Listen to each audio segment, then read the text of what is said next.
tactic they have now to just cheat at any cost to win elections. You're a lying dog-faced pony soldier. You said you were, but now you got to be honest. I'm going to be honest with you. What are we doing wrong here? As a former leader in the House, I think you can put your finger on it. It's called leadership. We don't have it. Tim Jones and Chris Arps.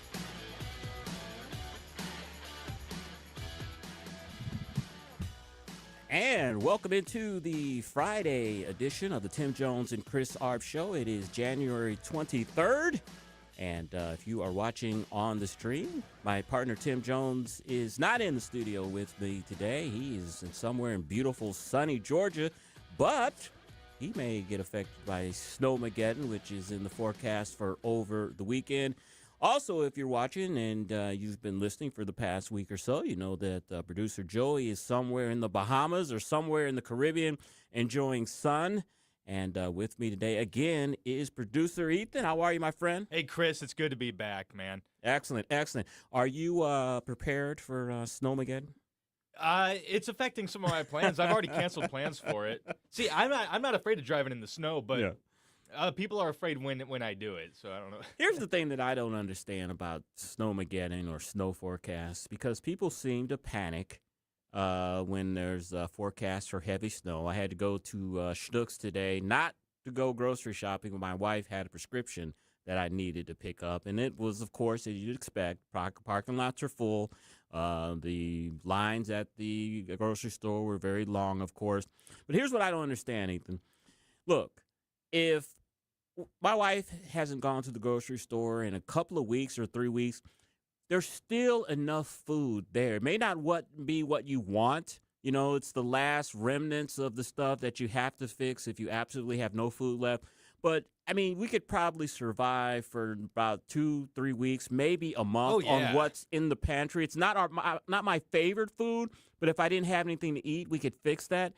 It's hard for me to believe that, you know, when people go to the grocery store and are panicking, that they're acting like if I don't go to the grocery store, I've got a day and a half worth of food left, so I have to go and pick up all of this food. Am I wrong? Oh, my God. I just saw my sister sent me a picture of the Aldi. She went to an Aldi and barren. You know, people are picking that place clean, and it's like, I don't know. I got a lot of stuff in the pantry that we actually, I hate to admit it, we let stuff expire sometimes. You know, we buy stuff that we don't even eat. So this is a great excuse to dig into that stuff. I guess so. I don't understand, and it's just hard for me to believe that people have 1 day, maybe 2 days of food left, and that if they are snowed in the house for 4 or 5 days, that they're going to starve to They're death. acting like they're on the brink of survival. Exactly. It was the same deal during, like, the pandemic when everybody just rushed to the stores for toilet paper. Wasn't that crazy? What a throwback at this point. The toilet paper was like the first sign of that. I remember before we knew what we were getting into, we knew that there wasn't toilet paper. Did you ever understand the psychology of that? Why did people feel this need to hoard toilet paper during a pandemic? You know, they're not hoarding cheese, they're not hoarding milk, they're not hoarding just groceries.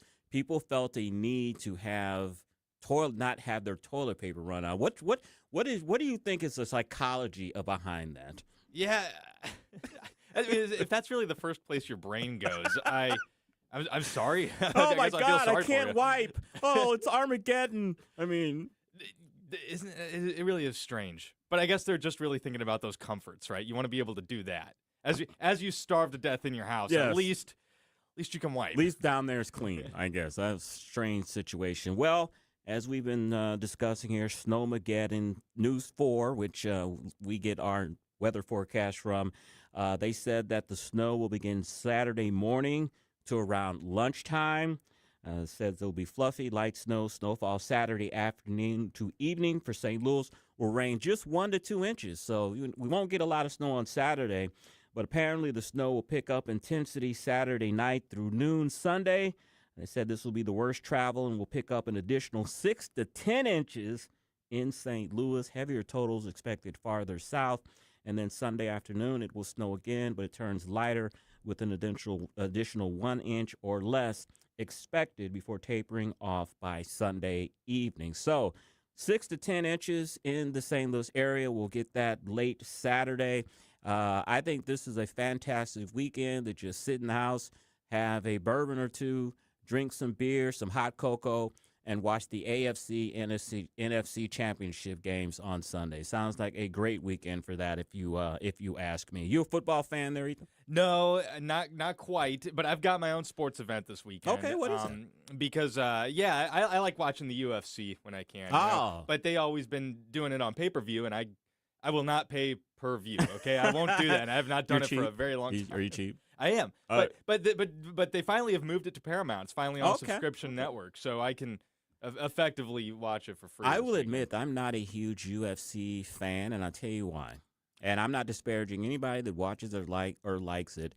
To me, it's just brawling. It's not like it's boxing. It's not like it's wrestling. It's just two guys in a ring just straight brawling. It's gladiator to me almost. Oh, it's brutal, and that was the talk when it first came out, in the 90s was they didn't want to legalize. It's been around that long? Yeah, 1993 was some of the first stuff they did in this country. But no, and of course people have been talking a lot more about it in this very room ever since Trump's been trying to get that event at the White House. People talk a lot more about MMA around here. But I gotta tell you, I love boxing. I don't watch boxing like I used to when I was a kid. I used to watch boxing all the time. That was like Muhammad Ali and George Foreman and Sugar Ray Leonard the golden during era. that. That was the 70s to me was the golden era of boxing. So I used to watch boxing all the time. I loved it. Probably what turned me off on it, especially in the heavyweight division, when they came out with all these different belts. You had the WBC, the WA, the IBC. It was just I can't keep up with it either. And I agree, it does turn me off to it. It just became too many belts. But a couple of years ago, my best friend was in town from Arizona. He moved out there, and we went out to a boxing match. And I've watched boxing on TV. I had no problem with it. I got to admit this, and I'm not a wussy. I think I'm pretty a manly man, but it took me a bout or two to get used to just watching like two people like beat the hell out of each other live like that. That's a good point. I've never seen it in the flesh. Yeah. And I've never been in a fight either, but there's like a part of me that wants to. Yeah. There's a part of me that's wondering if I should try to sign up for a amateur bout. Well, go for it. Just don't do it on like a night you have to come in and work. So. Oh yeah, you'll know. I'll come in with broken arm, black eyes and everything. I hear you. All right, and of course that is the big story, the weather over the weekend. We're gonna have Snowmageddon. The other big story, and it's local as well.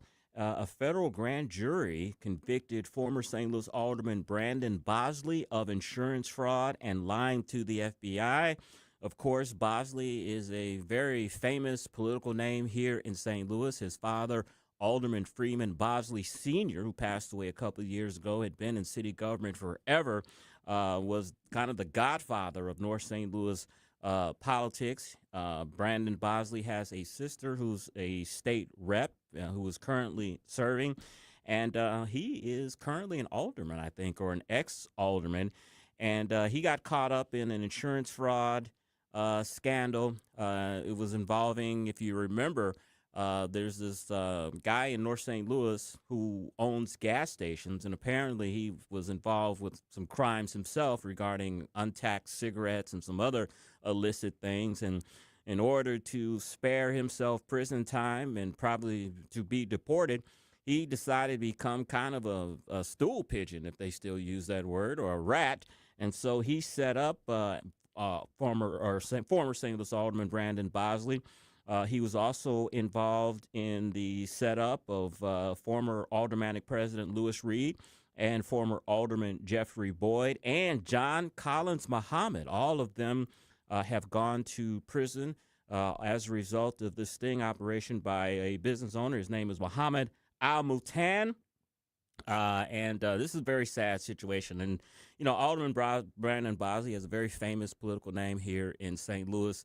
To be convicted of insurance fraud and for lying. And, the thing that just always amazes me about a lot of these crimes are, if you're going to put your family reputation, your name on the line, your whole political career, future earnings, if you're going to put that on the line, do it for some serious money, $200,000, $300,000, $1 million, whatever.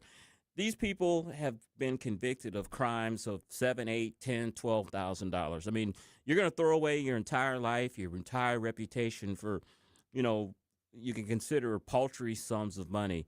is the thing that I don't understand. And I think if you try to understand it, I think what it comes down more than anything, and it's one of the 7 deadly sins, which is greed. You're in a position of power. You think no one will ever find out about this. I'm sure in the city of St. Louis, aldermen and those ranks, the type of things that these guys were convicted of and what they did, I'm sure happens all the time.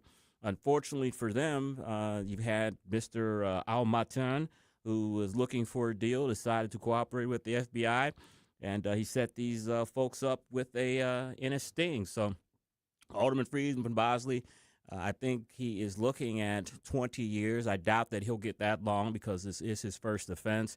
But he's going to do some jail time, just like the rest of these folks have done as well. I would expect him to do probably 2 to 3 years, as Alderman Jeffrey Boyd and John Collins Muhammad and President Lewis Reed. I think they did about 2.5 years. Alderman Brandon Bosley, former, is probably going to do some jail time as well. And it's a sad ending to his political career, and it's really a stain on a family name that has a legacy of politics in St. Louis. And it is a lesson to all of those that just because you are an elected official, you're going to be under even more scrutiny than the average citizen, that you really have to watch your back in everything that you do. Don't be greedy. Do what you did when you signed up to run for office, to serve the people, to look out for the public good. Don't try to enrich yourself, or you're just going to end up in a bad situation like these gentlemen have. I got to ask you, Ethan, are you on TikTok at all? Ha! Not anymore. No. Oh, you were on it. Like when it was new, and Yeah. I found out what I was doing. I'm like, I'm not doing anything productive. Yeah. When I'm on this app. What made you get off it was that the Chinese government could have been stealing your data and selling it, or? Oh, I knew they were. That was part of why I quit. Yeah. Well, the reason I bring that up, TikTok yesterday closed a deal to divest their joint ownership, or their ownership of TikTok. It's now controlled by American investors, but TikTok still, ByteDance, the owner of TikTok, they're still going to have a ownership stake in TikTok, which still bothers a lot of people, including me. I am starting to expand my social media presence, and I'm on every platform except TikTok. And the reason why is I didn't want the Chinese government having my personal information. I don't like how the Chinese government has their algorithm set up to send negative messages to our young people, disparaging America, trying to shape their minds. So it's something that I just stayed away from. But once a deal was made where they were going to divest themselves and Americans own the company, I was going to get on TikTok. But I don't think I'm going to do that because, as I said, TikTok is still going to be owned 20% by the Chinese government. Part of the new owners of TikTok are going to be U.S. tech giant Oracle, a firm called Silver Lake, a private equity company, and Abu Dhabi-based investment firm MGX. They will collectively own 40% of the new TikTok. Nearly 1/3 of the company will be held by affiliates of existing ByteDance investors, which are the Chinese, and nearly 20% of the venture will be retained by ByteDance. So it's not a Chinese company anymore. The majority of the ownership is American, but for me, I don't want to have the Chinese involved in anything that, one, can have my personal information, and two, one that can influence public opinion through their algorithm to Americans, and especially American young people. So it's kind of sad because I really wanted to get on TikTok because it is one of the thriving platforms now. But as long as the Chinese own it, I don't want no part of it. 20% is plenty of ownership to Exactly. to still do everything that we don't want them to do, right? Like it- you said, propagandize and get our data. And Exactly. 20% is plenty. Exactly. So, no, I don't think I will get involved with it. And part of either. the deal, too, is that the algorithm is supposed to be Oracle is supposed to control the algorithm. But yeah, I'm skeptical. Yeah. I am, too. All right, it's 420. We've got a huge show for you today. We're going to speak on Fridays, as we always do, with Dr. Bob Onder. He's congressman for Missouri's 3rd District. We're going to talk to him about the Clintons being held in contempt of court. The proceedings for that are coming along. We're also going to talk about Jack Smith, who was before the House about his investigation of President Trump. We're also going to talk about maybe regular order has returned back to the United States Congress. We'll ask Dr. Bob Onder about all of that. Chris's Corner at 4:45. Democrats still don't know what election they're running in. I'll have more about that at 5:45. Speaker Stump Speech. We may have Speaker Tim Jones join us at 5:07. We're not sure about that yet, but if he does, I'm sure he'll have something interesting to talk to us about, and we'll go over the big news of the day with Speaker Jones in Georgia. We'll ask him about Snowmageddon, and will he be able to make it back to St. Louis this weekend? At 5:23, we're going to speak with Pete Sepp. He's from the National Taxpayers Union. We're going to talk to him about a big subject, data centers, which a lot of people are talking about data centers. I'm going to be on Jeff Co-Patriot Radio subbing for Tim on Sunday, and that is a subject that we're going to be talking about, a proposed data center in Festus. So this is a huge issue.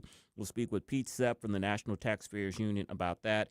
And at the end of the show, which movie has earned 16 Oscar nominations? That is a record. The previous record was 14. I'll tell you what movie that is at 5:43. All right. You're listening to the Tim Jones and Chris Arps Show on 1019 94.1 News Talk STL. I'm a midnight toker. Follow Chris Arps on Twitter at Chris_Arps. From the Michaels Flooring Outlet Weather Center. I'm First Alert 4 Chief Meteorologist Steve Templeton. First Alert weather days for cold and, yes, snow. Low down to 3, wind chill of -10 tonight, 11 for the high Saturday. Snow's going to fight dry air, but start sometime late morning into the early afternoon. So think after 9 a.m. through the afternoon. This is light snow. It may not be too impressive, but it'll stick on frozen ground, maybe 1 to 2 inches through the middle of the evening. Saturday night, Sunday morning through noon on Sunday, the biggest push of snow, probably 6 inches just from that push or more. A low of 10 and a high of 16 on Sunday as the snow tapers off in the afternoon with snow totals around 7 to 11 inches in St. Louis. That's the latest from the First Alert 4 Weather Center. I'm Chief Meteorologist Steve Templeton. Hey, I want to talk about a dental practice I don't just recommend. I'm a proud patient, and I was a proud patient yesterday. The Dental Link is run by Dr. Alan Link and his son Andrew, and you can feel the difference the moment you walk in. I have dental implants, so this is personal for me. This isn't cosmetic fluff. This is serious dental work. They took the time to explain everything, made sure I was comfortable, and treated me like a person, not a procedure. One thing that really stood out is the staff. Dr. Link treats his team like family, and you can tell they genuinely enjoy working there, and this shows in how relaxed, professional, and attentive they are with patients. And if you're nervous about implants, here's something important. The Dental Link offers many dental implants, a minimally invasive alternative that often means less pain, shorter recovery times, and a reduced risk of complications compared to traditional implants. My implants have been a game changer. They look natural, feel natural, and gave me back confidence I didn't even realize I lost.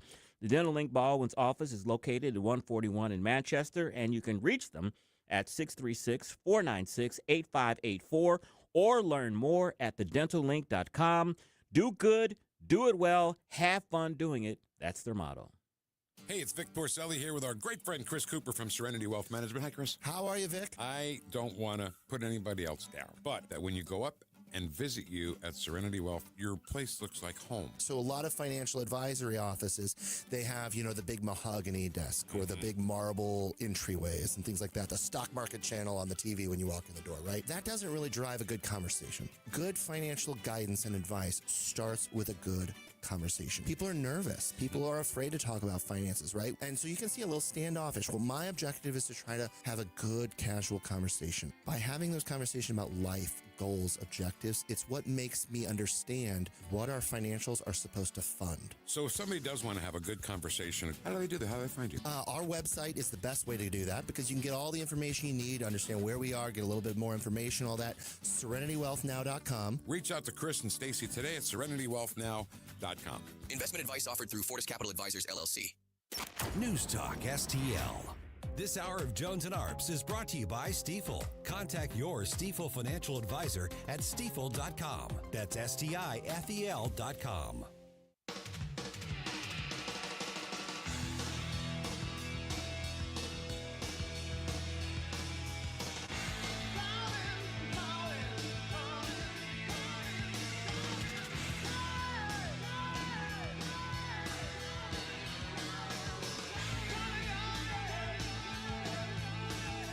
.25 on the Tim Jones and Chris Arps show, and it is Friday, and we have a lot to talk to with our next guest, Dr. Bob Onderman.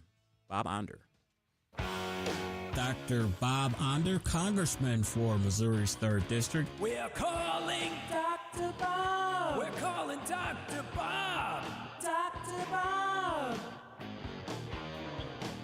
Dr. Bob, welcome to the show. How are you, my friend?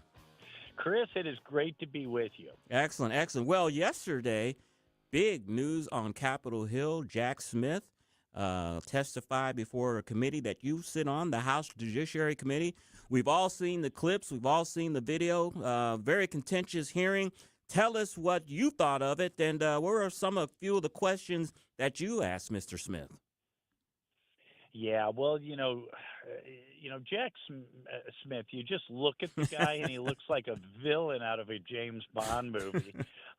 And in real life, he's like worse than most of the villains from James Bond movies because he tried to use every weapon at his disposal, every little ounce of power that he had to subvert our Constitution, to subvert all idea of fairness, of the rights of defendants, and the rule of law to get Donald Trump. He was 100% political.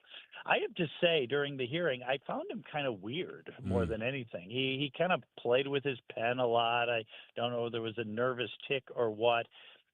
He was, of course, very evasive, but he had this very, very odd view of the First Amendment of our Constitution, which is to say, if you did not agree with his rendition of the facts of what happened at Mar-a-Lago in terms of documents, and what happened on January 6th, what happened in various speeches, well, then you ought to be put in federal prison for the rest of your life. He seemed to sincerely believe that. So I asked him one question. I asked him was the indictment came down in November of 2023, and he turned right around and asked for a trial date in March of 2024. So, right as the Republican campaign for president was heating up, and but that would give the President Trump legal team. By the way, at the same time he was litigating felony conviction or felony charges in all sorts of other jurisdictions, it would give him 4 months to review 3 million pages of documents, tens of thousands of hours of videotape. It would amount to 100,000 pages per day.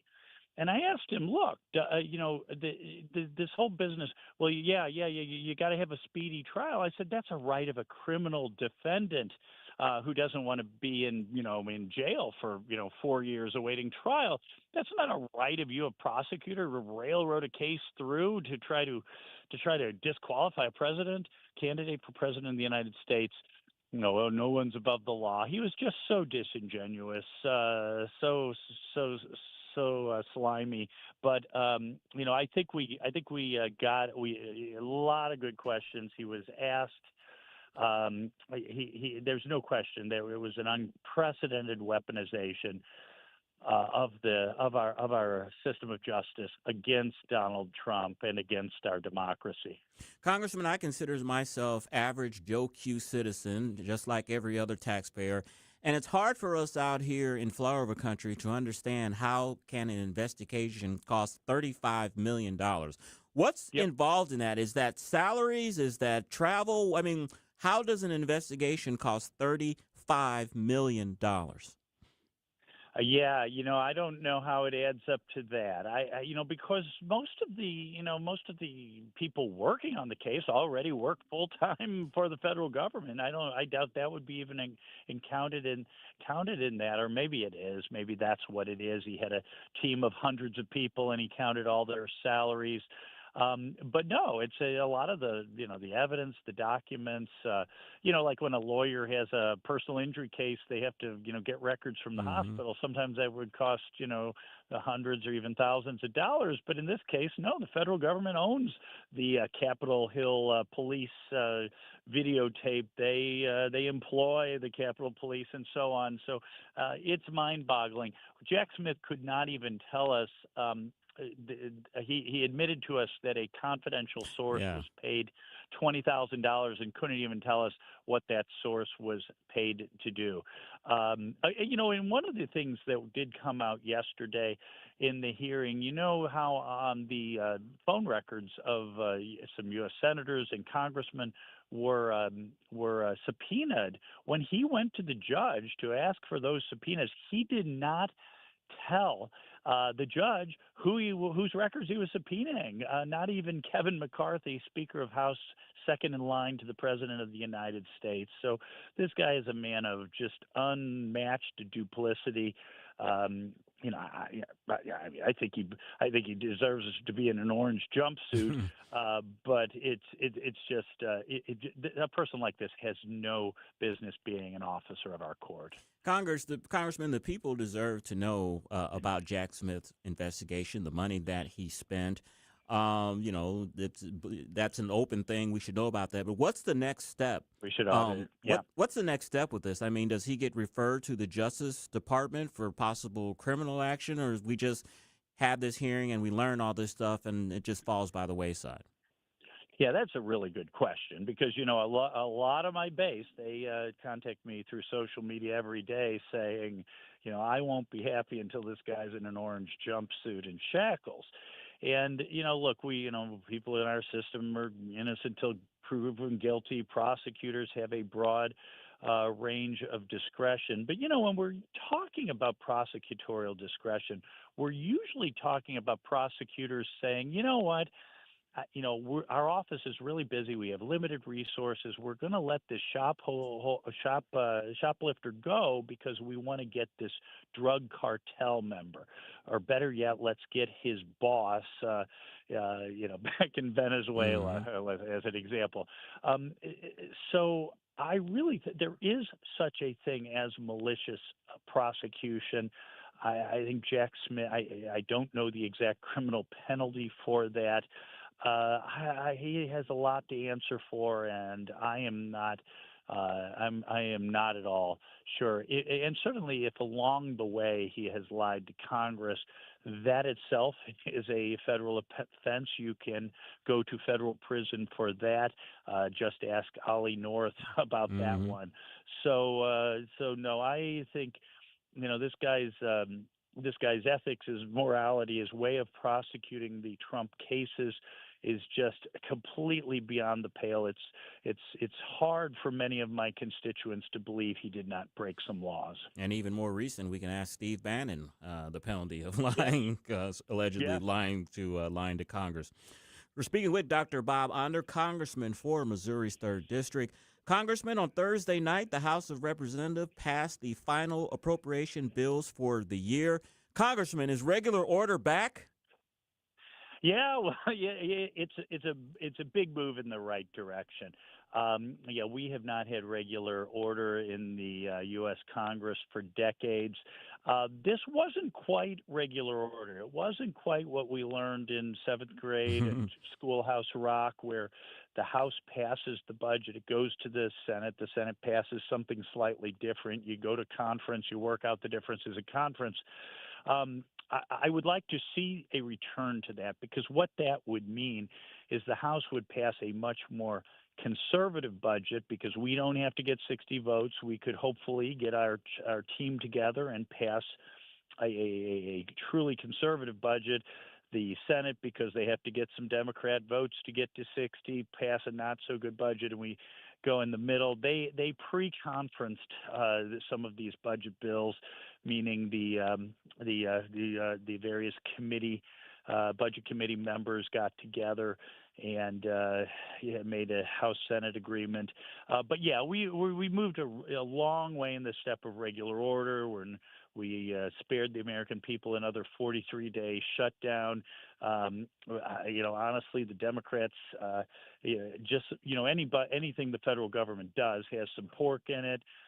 There was one budget minibus that I voted against because it had State Department money for the so-called Foundation for Democracy, which is just a big left-wing woke NGO.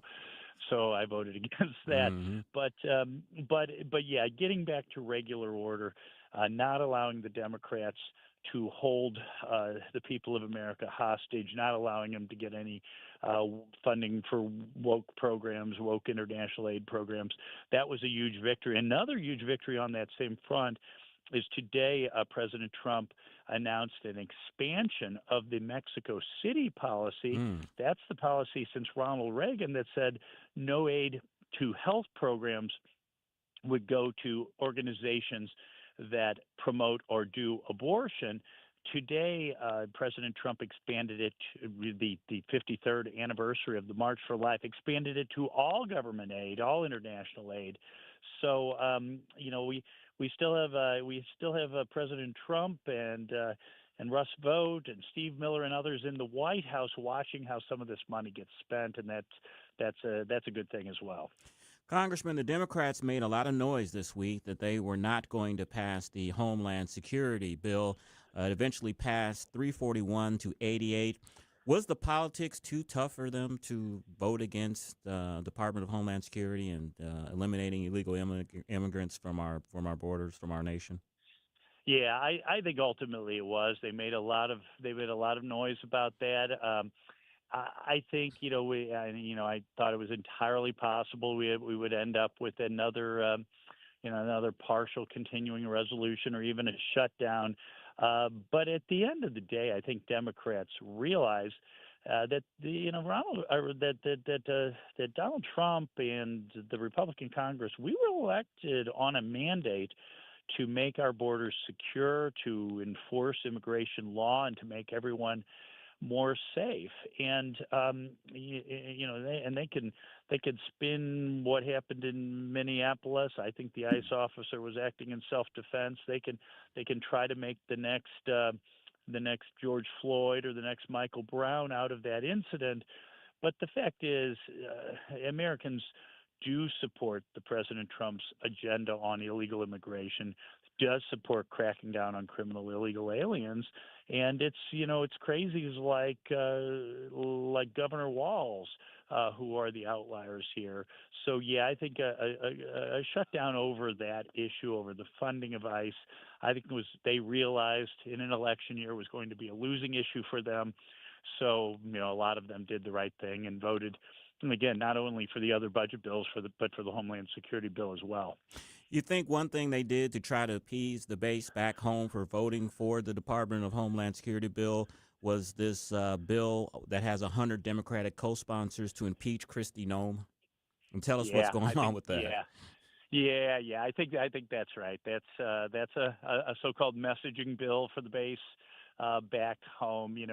Kristi, they want to impeach Kristi Noem for doing her job, which is to enforce federal immigration law that has been on the books for decades. Look, if the Democrats want to repeal immigration law and say anyone from any country of the world in any number, regardless of criminal record, can come to our country and wreak havoc on our streets and defraud our welfare programs, if they want to introduce that bill, they can do it. But they know they can't. So instead, they're conducting this really hideous effort to. I'm down on the wharf area, and 4 National Guardsmen walked by just now, Chris. Good. In D.C. Yes, but they know they can't legally institute the open border policies that they'd like to. So instead, they are demonizing law enforcement, calling our brave men and women of ICE, Hitler, stormtroopers, Nazis, Gestapo, and they're inducing violence toward those law enforcement officers. Kristi Noem is having none of it, and that's why they want to impeach her. So, yeah, I think that was probably what that was all about. Last week, of course, Congressman Bill and Hillary Clinton flipped the bird to the House Oversight Committee. They defied a subpoena. This week, Comer kicked off proceedings to hold Bill and Hillary Clinton in contempt of Congress. I'm hearing and I'm reading that this has put the Democrats in kind of a pickle up there because they were making a big deal about Epstein, and they can't seem like they're defending Clinton and also want the Epstein files and everything known about that being aware if they don't support this. What's going on with that? Yeah, it really is pretty surreal, Chris, because ever since the Epstein file release became a big deal, late summer, early fall, especially in the House Judiciary Committee, there was not a single time that I didn't hear Jamie Raskin or Jasmine Crockett or Eric Swalwell rant about, didn't matter what the topic of the hearing was, they would go on ranting and raving about the Epstein files. Never mind that the Biden administration had the Epstein files for 4 years, and they never said a word back then. But all of a sudden, since the subpoena of Bill and Hillary Clinton, and by the way, Bill Clinton had Epstein to the White House 17 times, and Bill Clinton rode on Jeffrey Epstein's airplane 25 times. Ever since that subpoena and that refusal to come and testify, the Democrats have not said a peep about Epstein, at least not the Democrats that I serve on committee with. So, it's look, I think I want to see everything that is releasable. I certainly don't want to compromise any victims' identities. We don't want to compromise sources and methods, but I think there's much more that will be released. But I do think the Justice Department says it requires extensive legal review. I do believe that is true because, again, just like the Trump files that Jack Smith had, the 3 million pages can require a long, long time to review to do it right. But I think we will eventually get what we want to see. And but yeah, the Democrats are illustrating a lot of hypocrisy in the Epstein file saga. And last question for you, Congressman. The House, of course, has passed all of its spending bills. I think that you all are on recess next week. Am I correct? We are on recess next week, and the Senate comes back, hopefully, to finish off the budget. What is on the House agenda once you all are back in session? Yeah, well, a lot of talk now about a second reconciliation bill, which is something I would strongly support. I think we have unfinished business, I think particularly in the area of health care. Oh, by the way, the government released the effect of the numbers, the Obamacare enrollment after the COVID subsidies expired. Everyone was predicting Armageddon on that front. The enrollment went from 24 million to 23 million, and remember, of that million, a lot of those people don't exist because you had Social Security numbers being used 125 times. But I think healthcare and affordability in general will be a big issue in the next year's election. I think we need to continue to do things on energy affordability, deregulation, permitting reform. We need to do some things. I think there's a great opportunity in the capital gains space to try to free up some of the homes that older Americans are living in, and they're not selling them just because they don't want to pay capital gains tax. I think we can free up some of those homes so that young people can afford homes again. And of course, I think we need to do things to make healthcare more affordable by providing more choices, more competition, so that people can buy the healthcare policy that they want, not the one that some Obamacare bureaucrat wants them to have. And that is Dr. Bob Onder, Congressman for Missouri's 3rd District. He's at onder.house.gov and on X, Bob Onder, M.O. Congressman, great update. Thank you so much, and we'll talk to you next week. Thank you, Chris. Have a great weekend. You Stay too. warm. I will. All right, it's 4:45 on the Tim Jones and Chris Arps Show. Chris's Corner coming up. The title, Democrats Still Don't Know What Election They're Running In. We'll talk about that coming up on 101.9, 94.1 News Talk, STL.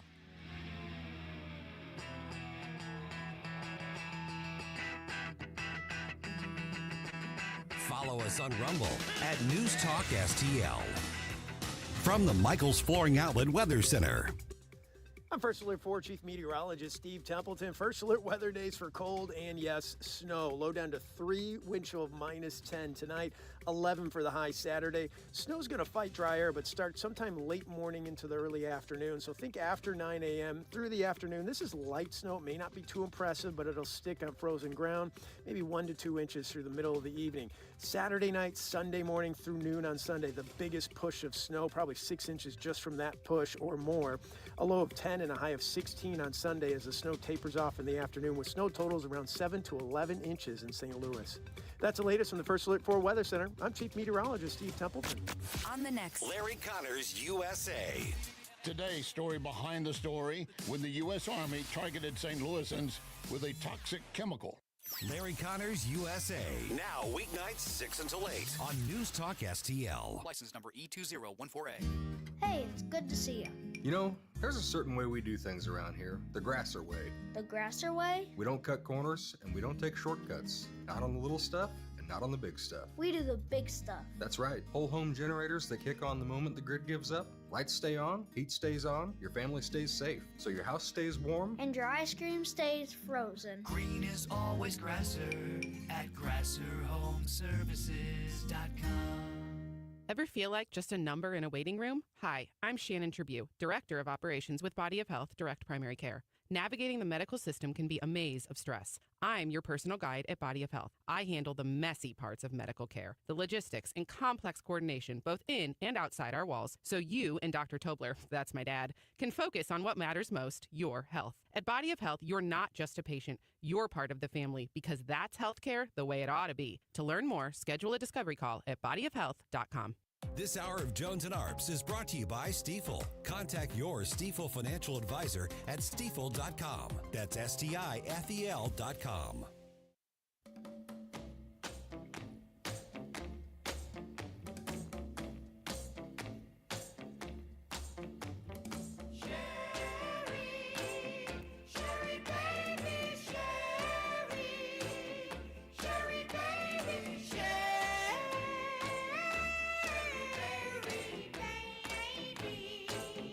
.448 on the Tim Jones and Chris Arps Show. On the Wheels of Steel is producer Ethan. Is that Frankie Valli? You got it. All right. And tell me this is before your time. Well, yes. Okay, way before my time. And the reason I bring this up is, I do a lot of surfing on Facebook, and they show reels and everything. And Frankie Valli has to be about 110 years old, but he is still performing. Have you seen the videos? Wow, I did not know. And he's still performing and stuff, and it's sad. I mean, he looks like he's 100 years old. I mean, he looks like he's comatose on stage, and he's like lip syncing the songs. And it's like, man, you're a legend. I bet. Well, I didn't know he was still doing that. Yeah, they'll probably come through St. Louis again, won't they? I wouldn't be surprised. Yeah, and there will be people that will actually buy tickets. But if you see videos of him nowadays doing it in concert, it's really sad. And it's like, enjoy your golden life. Enjoy your fame, enjoy your fortune. You don't need to be up there. You're looking at it, but Ethan's looking at the camera. While I'm doing the Speaker Stump speech, watch a video of him. It's really, really sad. I mean, he's lip syncing, and he looks like, why am I here? It's almost like a hostage video where they're forcing him to do this, and he really doesn't want to. Yeah, you can't imagine he's still having fun. I mean, yeah. He's lip syncing, man, and it's obvious lip syncing. Why can't he retire? That doesn't seem right. Exactly. All right, let's do a little Speaker Stump speech, producer Ethan. All right, this is Chris's corner time. Yes, sir. Let's hear it. Chris. Chris. And if you don't know, now you know. And now, Chris's Corner. Democrats still don't know what election they're running in. Democrats are clearly in a strategy meeting phase right now, and it shows. Over the past few days, they've had Rahm Emanuel popping up at a new Dems dinner telling Democrats to, quote, focus on groceries, not Greenland. Translation, stop chasing shiny foreign policy distractions and talk about what people actually feel every week at the checkout line.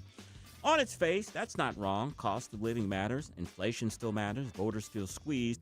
But here's the problem.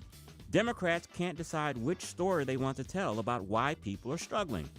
Rahm says message discipline. Progressives say class warfare. The party apparatus says voter registration, and none of it fits together. While Emanuel is telling donors that Democrats need focus, he's also on CNN calling to, quote, end ICE as we know it today, accusing the agency under Trump of becoming a, quote, lawless mob. Then, just to round it out, he's heading to the Center for American Progress to talk education. That's not strategy, that's a playlist on shuffle. At the same time, 4 Democratic senators, Chris Murphy, and Adam Schiff, Elizabeth Warren, and Tina Smith, are telling the party needs to pivot hard into economic populism. Their argument is blunt. Voters think the system is rigged. Democrats sound timid, and bland policy proposals won't cut it. They want explicit villains, billionaires, corporations, the wealthy, and explicit promises. Tax the rich, raise the minimum wage, punish the powerful. Warren went even further, warning Democrats they're doomed to fail, quote unquote, in 2026 and 2028 if they keep tiptoeing around donors. Here's the irony. This is the same argument Democrats have been having since 2016, and they're still acting like it's new. Meanwhile, the Democratic National Committee is launching its largest voter registration drive ever and starting with a 7-figure push in Arizona and Nevada. The focus, young voters, non-college voters, and voters of color under a program called When We Count. That tells you something important. When a party isn't confident its message can persuade current voters, it looks for new ones. Now step back and look at the whole picture. Democrats aren't debating whether cost of living matters. They're debating on who to blame, how angry to sound, and how far left they're willing to go, all while trying not to alienate donors, activists, moderates, and swing district voters at the same time. That's not a message problem. That's a conditioning problem. Populism sounds great at a press conference. It polls well in isolation, but it collides with reality when the same party still relies on corporate donors, Silicon Valley money, Wall Street fundraising, and federal bureaucracies voters already distrust. You can't run against, quote, the system while asking voters to trust you to run the system better. And that's the unresolved tension heading into 2026 and straight into 2028. Republicans don't have to beat a unified Democratic message right now. They just have to let Democrats keep arguing about which one they actually believe. And that is Chris's Corner. Yeah, they don't know what direction they want to currently go for 2026 and 2028. Do they tack towards the middle like Rahm Emanuel wants them to do and be like what Clinton did in 1992, moderate, or go full populism, go full Mandami, full socialist? Is that the direction they should go? They are having a inner civil war right now on that direction. Of course, you won't hear too much about that in the media. The media will stress the civil war that they say is going on among the Republican Party, but the Democratic Party doesn't know what direction they want to go into. They are making a fatal mistake, I believe, in 2026 because they do have, as history says, a good chance to take over the House and to make big gains.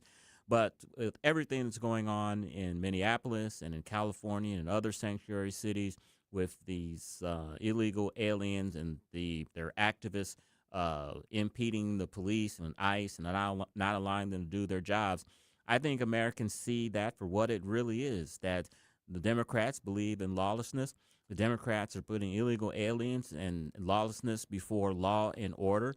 And I think the American people, especially those in flyover country, not on the East and West Coast, but the flyover country here in the Midwest, like we are, want to see law and order. They don't want to see what's happening in Minneapolis. We experienced that here in St. Louis in 2014 with the Michael Brown situation where we had days and weeks of rioting and disorder and burning and looting, and people don't want to see that. And so it'll be very easy during this 2026 political election cycle to paint the Democrats as out of control, don't want law and order, to say that these are their activists, this is their base, these people that are protesting and creating civil disobedience. Civil disobedience, of course, is protected within the Constitution, but when civil disobedience gets in the way of officers doing their job, when you're assaulting them with ice, when you are hitting them with bricks, when you are outside of a ice placement facility, as I saw a video recently of them trying to tear the fence down, trying to get to these people. The American people aren't going to stand for that. And it's going to be so easy to paint this as the modern day Democratic Party and make a clear case. Republicans will. Is this who you want running the country? This is the modern day Democratic Party. So they're in a world of hurt. The media won't tell you that, of course. They'll tell you that Donald Trump's a fascist and that affordability is the issue. But they really are in a world of hurt, and their activist, fruitcake, nutty base are the ones that are going to take them down into flames. So we'll keep our eyes on that, of course, and we'll watch it here on the Tim Jones and Chris Arps Show and report to you that as we do 5 days a week. Coming up, we're going to speak with Speaker Tim Jones. He's going to call in from the great state of Georgia. I'm sure Tim has a lot of comments on the big news that's happened yesterday. Of course, Jack Smith testifying before Congress. Hillary Clinton, as we discussed with Bob Onder, defying a subpoena and possibly being held in contempt of Congress. Of course, Mr. Speaker is a huge fan or a huge believer in the pro-life movement, as I am too. And of course, today was the March for Life in Washington, D.C. We'll have some thoughts on that as well. And we'll ask him, is he going to get snowed into Georgia, or will he be able to come home this weekend? So got a lot of thoughts on that. At 5:23, we'll speak with Pete Sepp. He's from the National Taxpayers Union. We're going to speak with him about a big issue that's especially going important here in the St. Louis area and all across the country. That is data centers. And at 5:43, we'll tell you which movie has been nominated for the most awards and has set a record. All that coming up on the Tim Jones and Chris Arps Show on 101.9, 94.1 News Talk STL. When it comes to heating, cooling, and refrigeration, trust the family that's been keeping St. Peter's comfortable since 1974. Hey, it's Susie Moore, and D.L. Pranger HVAC is small enough to care, experienced enough to deliver. Got a competitor's bid? They'll beat it by 20%, guaranteed. From home HVAC to commercial refrigeration, beer caves to restaurant coolers, D.L. Pranger does it all. Licensed, insured, and 100% customer satisfaction guaranteed. Call 314-640-9617 or find them on Facebook. That's 314-640-9617. KLGY HD3 Clayton, K270BW Bellefonte, KNBS Bowling Green. This is News Talk STL at 101.9, 94.1, and always streaming at newstalkstl.com. Diamond for $5 billion. That's over allegations that J.P. Morgan stopped providing banking services to him and his businesses for political reasons after he left office in January of 2021. The stock market finished its zigzag week full of tariff threats and cancellations with a quiet, tentative close. The Dow was off by 285. For the Wall Street Business Report, I'm Bob Agnew. More details at srnnews.com.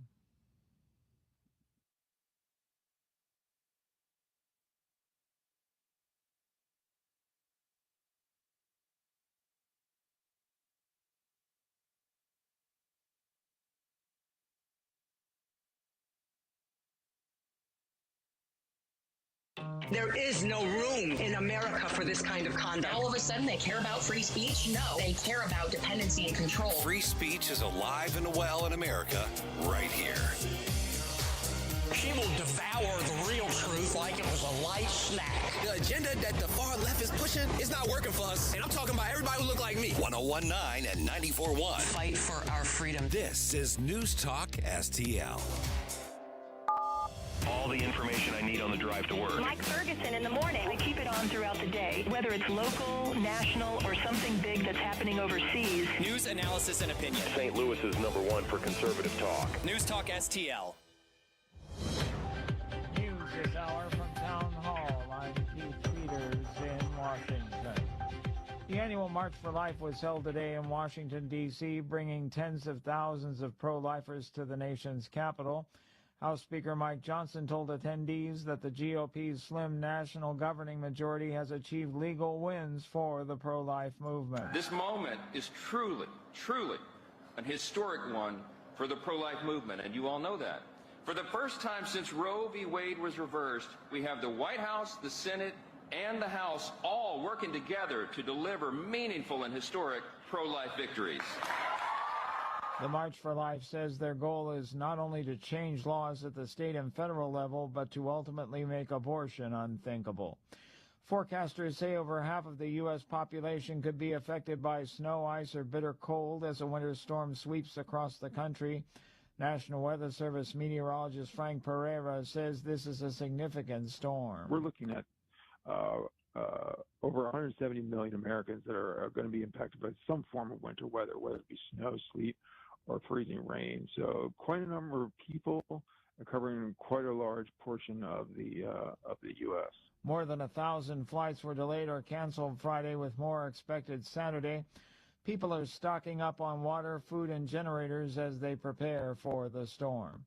TikTok has at last finalized a deal to keep the popular video sharing platform operating in the U.S. after years of uncertainty, but questions remain about whether users' experience will change and whether the changes actually address security concerns around the app.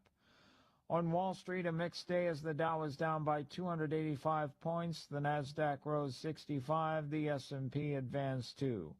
More on these stories at townhall.com. Listen closely. If your retirement funds include an IRA or 401k, this matters right now. The stock market is at an all-time high. The dollar is under pressure. Interest rates are heading down, and leading economists are warning that the global financial system is changing. Call Advantage Gold at 800-900-8000 right now to get your free gold investment guide, valued at $49, plus your free copy of economist Ken Rogoff's book, Our Dollar, Your Problem. Investors across America are turning to gold and silver with Advantage Gold. Right now, silver is flashing a signal you can't ignore. Silver prices have been rising sharply, and history shows when silver moves, it can move fast. Learn more before this window closes. Call 800-900-8000 right now to get your free precious metals rollover kit. Find out about a tax and penalty-free rollover in 2026. Gold and silver can surge when the economy shifts, and they don't wait for permission. Consult your financial advisor before investing. Call Advantage Gold at 800-900-8000. That's 800-900-8000. From the Michaels Flooring Outlet Weather Center. I'm First Alert 4 Chief Meteorologist Steve Templeton. First Alert weather days for cold and, yes, snow. Low down to 3, wind chill of -10 tonight, 11 for the high Saturday. Snow's going to fight dry air, but start sometime late morning into the early afternoon. So think after 9 a.m. through the afternoon. This is light snow. It may not be too impressive, but it'll stick on frozen ground, maybe 1 to 2 inches through the middle of the evening. Saturday night, Sunday morning through noon on Sunday, the biggest push of snow, probably 6 inches just from that push or more. A low of 10 and a high of 16 on Sunday as the snow tapers off in the afternoon, with snow totals around 7 to 11 inches in St. Louis. That's the latest from the First Alert 4 Weather Center. I'm Chief Meteorologist Steve Templeton. This hour of News Talk STL is brought to you by Stifel, serving investors for over 130 years. Contact your Stifel financial advisor at stifel.com. That's STIFEL.com. They served our country with honor. Now it's our turn to serve them. Join the freedom13.org for an unforgettable gala honoring America's heroes, February 27th at the Foundry Arts Center in St. Charles. A special evening supporting Freedom 13's bold mission. 50 camps in 50 states on more than 50,000 acres, building 650 homes for veterans, police, and their families. Tickets and sponsorship opportunities are available now. Visit thefreedom13.org. That's thefreedom13.org. News Talk STL is proud to have Doug Voss of Safe Money Radio as part of our lineup each week. Doug has been a staple on the St. Louis radio airways for many years as one of the leading financial experts in the area. You can now hear Doug and Safe Money Radio 2 times every weekend on News Talk STL. But in case you miss anything, you can check it all out at DougVossSafeMoneyRadio.com. You could also reach Doug at 844-676-SAFE. That's 844-676-7233. Doug Voss is a registered representative. Securities offered through DHL Securities, LLLP, member FINRA and SIPC. What happens next? Nicolas Maduro had multiple opportunities to avoid this. Happens right here. We will secure our borders. We will stop the terrorists. We will crash the cartels. 101.9 and 94.1. News Talk STL. Tim Jones and Chris Arps in the afternoon. The 9 most terrifying words in the English language are, I'm from the government and I'm here to help. The more you remove voting from Election Day, the more opportunity you're offering for people to commit fraud. Are you not entertained? Are you not entertained? I think the Democrats are so short-sighted in this tactic they have now to just cheat at any cost to win elections. You're a lying dog-faced pony soldier. You said you were, but now you got to be honest. I'm going to be honest with you. What are we doing wrong here? As a former leader in the House, I think you can put your finger on it. It's called leadership. We don't have it. Tim Jones and Chris Arps.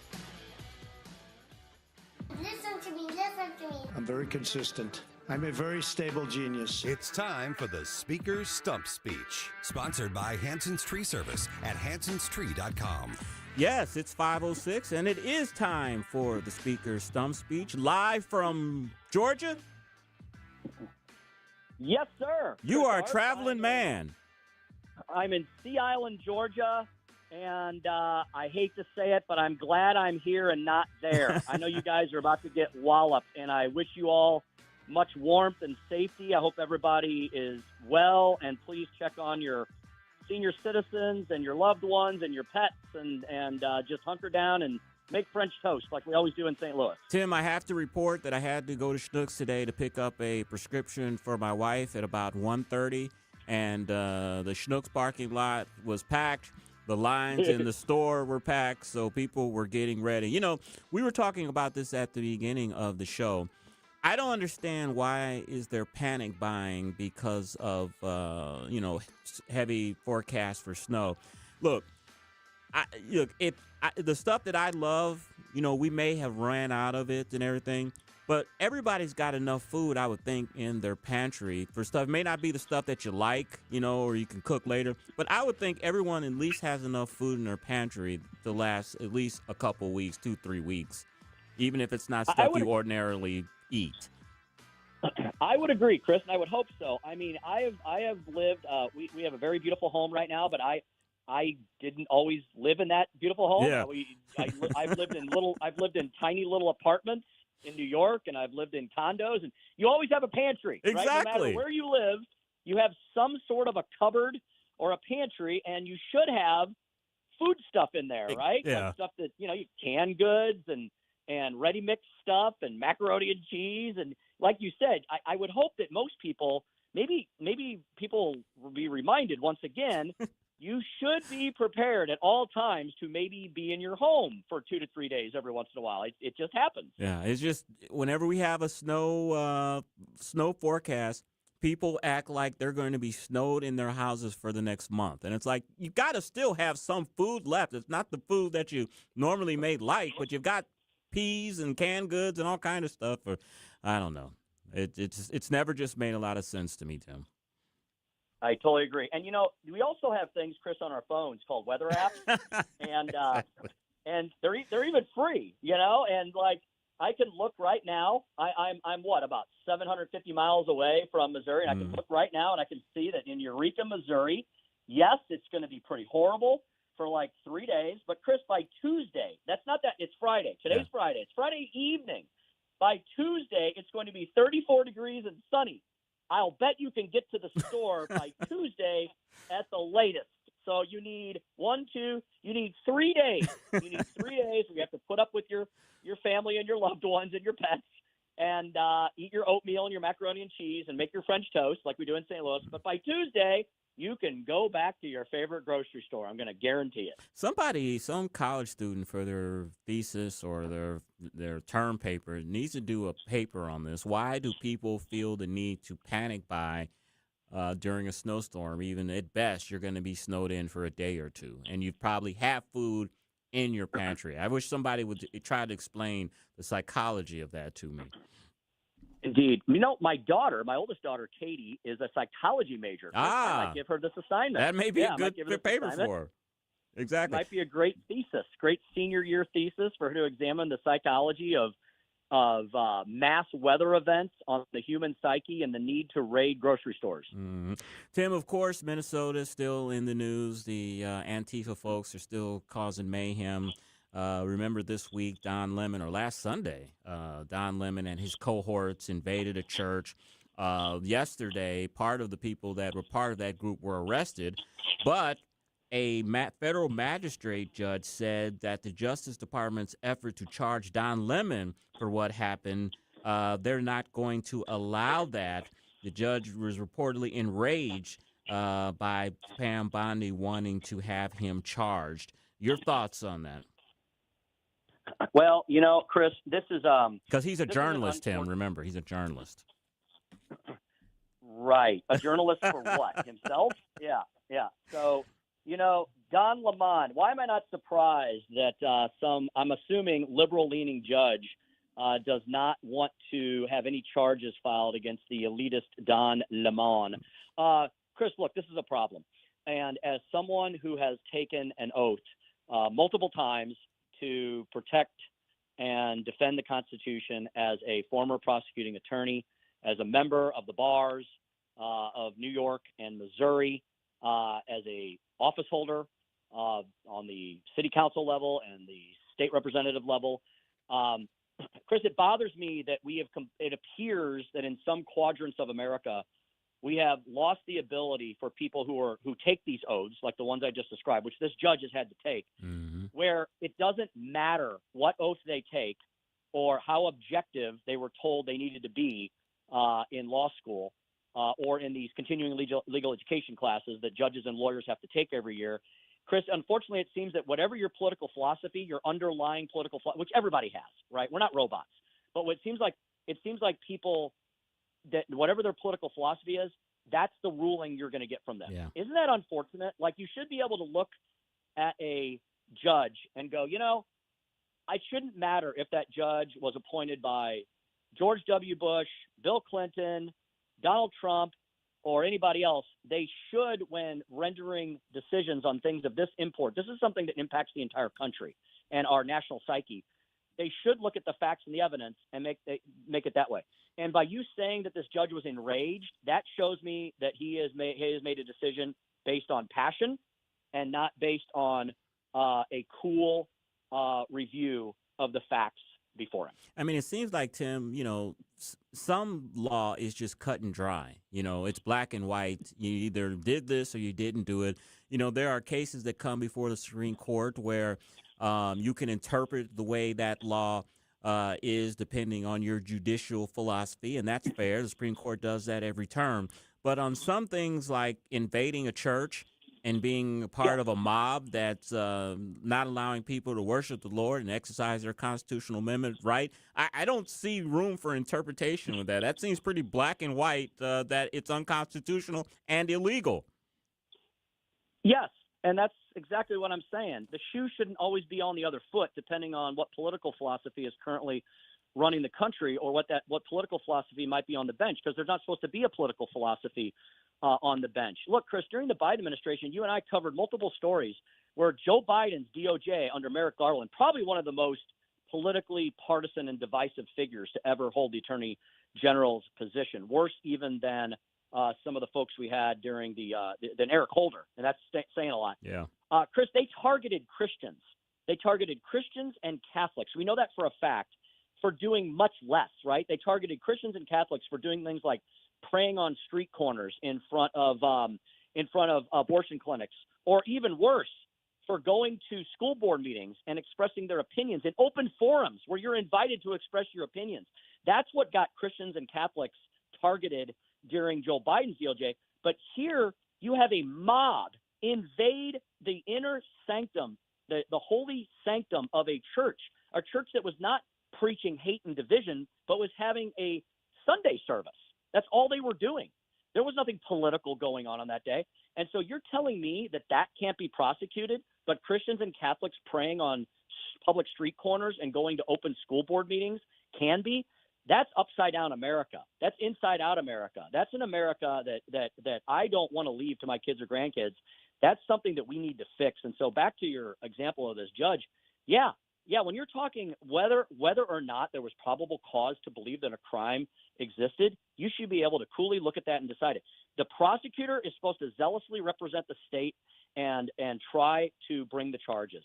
The defense attorney is supposed to zealously represent the defendant and do everything they can to make sure the process is completely buttoned up and pursuant to the letter and the spirit of the law. The judge is supposed to look at both sides equally and fairly with a blindfold around their head and with the scales in their hand. And it sounds like this judge is refusing to do that and instead allowing his partisan politics to make his decision for him. I know you're involved with a lot of meetings down there in Georgia. Have you caught the latest controversy happening in Minnesota with ICE and illegal aliens with the little boy? I don't know if I know the latest and greatest, or maybe not so greatest on that. But if you'd like to give me a couple of facts, I'll be happy to comment. Here's the latest controversy. There's a picture going around the internet of this poor little child. He's 5 years old. He's got a backpack and he's got a stocking cap on. And the activists are saying that ICE was detaining children as quote unquote bait to catch parents wanted for alleged immigration violations.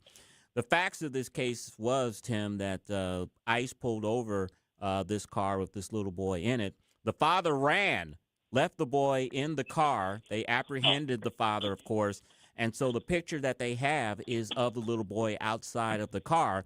And they detained him, of course, until they tried to find a guardian or somebody to, take care of him. But ICE has the Antifa and these activists have twisted this all around and trying to paint it as ICE is detaining children, when in fact this man ran and left his child there in the car. Yeah, Chris, what seems like is most important to the liberal left these days and their comms departments in the national corporate media is the narrative, right, Chris? Not the facts, but whatever narrative they need to spin. And this goes back to our earlier discussion we just had. We need to return to a world where we are able to all agree on both sides, wherever your position might be, philosophically, politically, public policy wise. We got to get back to a place where we agree that when the sun is shining, the sky is blue, right? And that the sun rises in the east and sets in the west. It seems like at this point, our major political parties will argue over that. And it seems that the left are the ones that argue for insanity and idiocy and illogic much more than the right these days. And so in order for us to have a more perfect union and to have a country where we continue to believe, like we did the last 250 years, that we are a nation of laws and not of political narratives, we've got to get back to that point where we stop trying to game each other and get in the upper hand. Because, Chris, as we saw with the horrible, tragic death of Renee Good, people's lives are literally now at stake. And if Renee Good had not been interfering with the legal administration of justice, with federal law enforcement officers trying to carry out the course and scope of their duties and arresting criminal illegal aliens, if she had not interposed herself in that improperly, she'd be alive today for her children. No doubt. Before we close up, Mr. Speaker, I know you are a very strong pro-life advocate, as am I. Today was the annual March for Life in Washington. Yesterday, President Trump signed executive actions outlining funding of fetal tissue research. That was Congressman Bob Anders' bill, and he extended the Mexico City policy pretty dramatically. Your thoughts on the annual march and the president's latest actions to protect life? First, how amazing is it that 3 years post the overturning of Roe v. Wade, that there are still hundreds of thousands of people that descend on Washington, D.C. every year in the cold and the wind and the unkind conditions to march for life. And Chris, wouldn't it be great if the national corporate media would cover this march like Yeah. they cover all the liberal marches, because this march, my understanding is pretty much every year bigger than all of these other marches combined.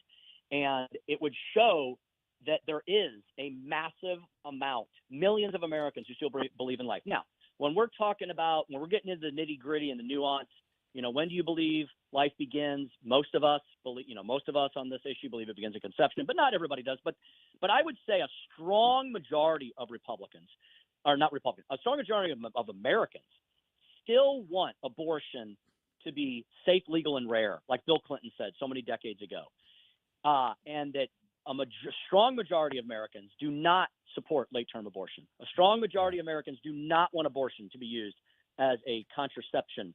A strong majority of Americans do not want our abortion laws to be the same as communist China and totalitarian Russia and god-awful North Korea, right? Mm-hmm. And so I think that if that story were told, more people would appreciate life. But how great is it to see all these? I did catch the news story this morning, tons of young people, young women marching for life, again, defying the narrative of the left. I think the Trump administration has been taking on a little bit of criticism as to whether or not they're still as serious on the life issue as they once were. I would point to the fact that Donald Trump has put 3 of the strongest originalist life justices on the Supreme Court, and that is why we got Roe v. Wade overturned.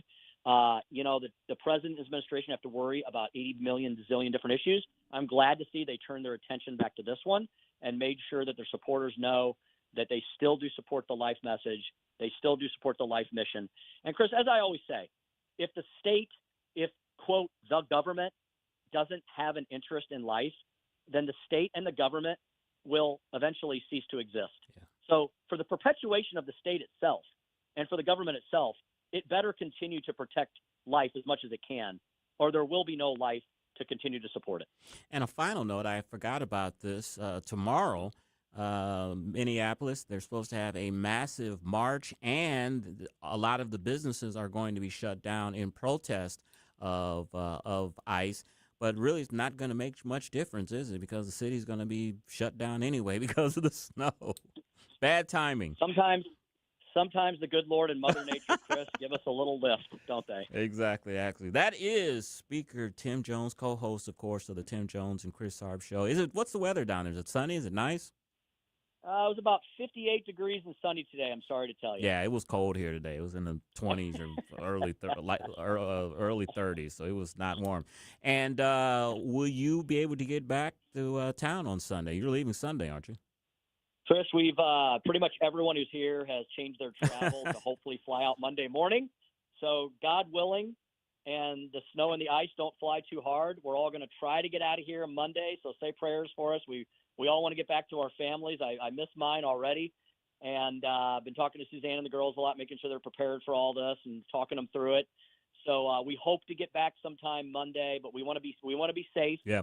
And we don't want to spend, 14 hours in an airport. So we all decided pretty much people are either leaving tomorrow morning early if they're heading east, or they're going to leave Monday morning if we're heading to the west or the Midwest. Well, we'll keep you in our prayers. Safe travels, and hopefully we'll see you here in the studio on Monday. Yes, sir. Chris, thanks for keeping the home fires burning. You and Ethan have a great evening. Stay safe, stay warm. We'll see you soon. Safe travels. All right, it is 5:23, and that, of course, was Speaker Tim Jones in Georgia, and hopefully he can make it back to St. Louis over the weekend. I think his flight is Sunday or Monday. Hopefully it won't be too congested. He can get back.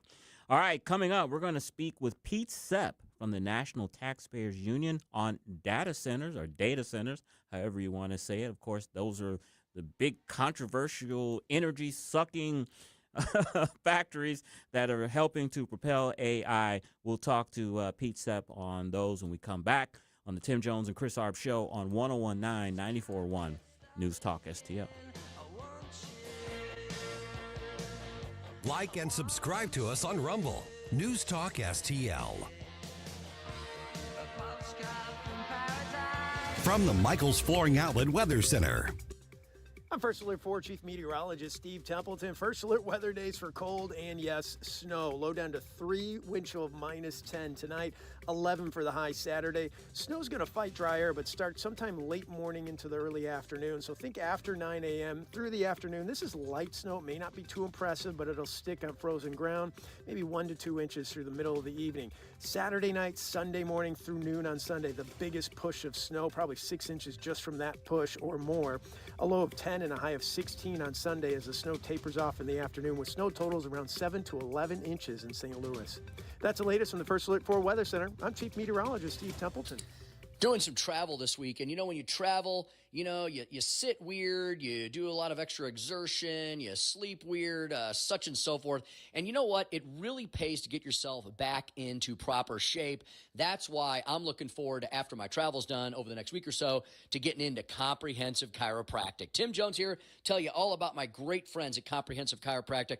Dr. Pat Fader, man, what a great operation he's been running for decades now. I have been a patient for nearly 2 decades. Chiropractic.com is where you find them online. The premier chiropractic and sports performance facility in the region. Yes, they have assisted not only myself, but many of my family members, my daughters, my wonderful wife, my folks, my in-laws, my friends, my neighbors. They've all gone to Comprehensive Chiropractic because they do such a fantastic job there. They keep everybody on your feet, moving. Man, mobility is key to life, right?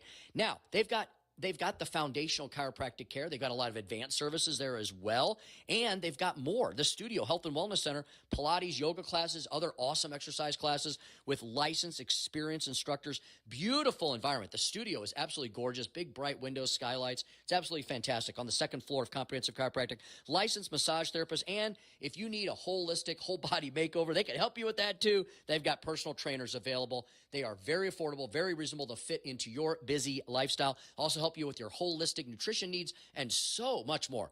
Great docs, great people at Comprehensive Chiropractic. Go in and see my good friend Dr. Fader today. They'll take excellent care of you. Comprehensive Chiropractic at cchiropractic.com. Comprehensive Chiropractic at cchiropractic.com for all your comprehensive healthcare needs. Chris Cooper here, Serenity Wealth Management. Make sure to tune in this Sunday right here on News Talk STL for the Serenity Wealth Now show. We are featuring special guest Adam Gable of Red Zone Technologies. We're going to spend a little time talking about cybersecurity and data protection in today's fast-paced world. So tune in, make sure you understand what data scams exist out there and how to protect you and your loved ones and your data. Tune in right here Sunday morning, 9 a.m., News Talk STL, or on Serenity Wealth Now's social media outlets. Investment advice offered through Fortis Capital Advisors, LLC. Tony Colombo here for Gutter Pros and Exteriors, your all-in-one service team that brings years of experience and quality that's affordable right to your doorstep. Christine and I discovered Gutter Pros and Exteriors when we bought our home and inherited a gutter problem. And they've also repaired siding damage on our home because along with gutter repair, gutter installation, and leaf protection, the Gutter Pros team are also the best for repairing other exterior damage, including fascia, soffit, and all siding repair and installation. Learn about all the ways Gutter Pros and Exteriors can help your home or business right now at gutterpros.com.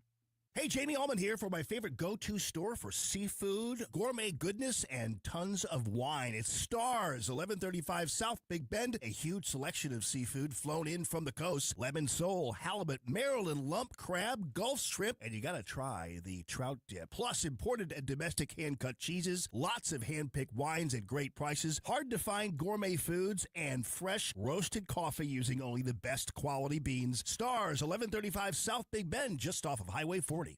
Kathy Connor from Connor Roofing is here. Kathy, how you doing? Good. Hi, Vic. You know, when you need a roof, I don't want to call a stranger. I want to call you. Yeah, thanks. At Connor Roofing, we're more than just a roofing company. How long have you been doing it? Since 1993. And year after year, storm after storm, you guys are always there. Because this is our home, too, Vic. Our kids go to school with your kids. We cheer for the same teams. Go Blues! So support your neighbors. Call Connor Roofing at 314-375-7475 or CONNER roofing.com. Thanks, Vic. This app is absolutely fantastic. Yes, I listen on my phone.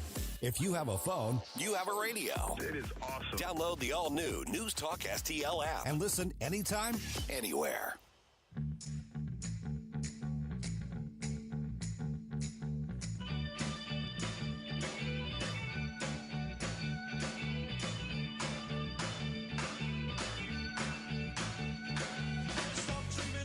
528 on the Tim Jones and Chris Arps show, and especially if you live here in St. Louis and looking at your newspaper, we've seen a lot of stories on data centers, and they're popping up everywhere, and some people want them, and some communities don't want them.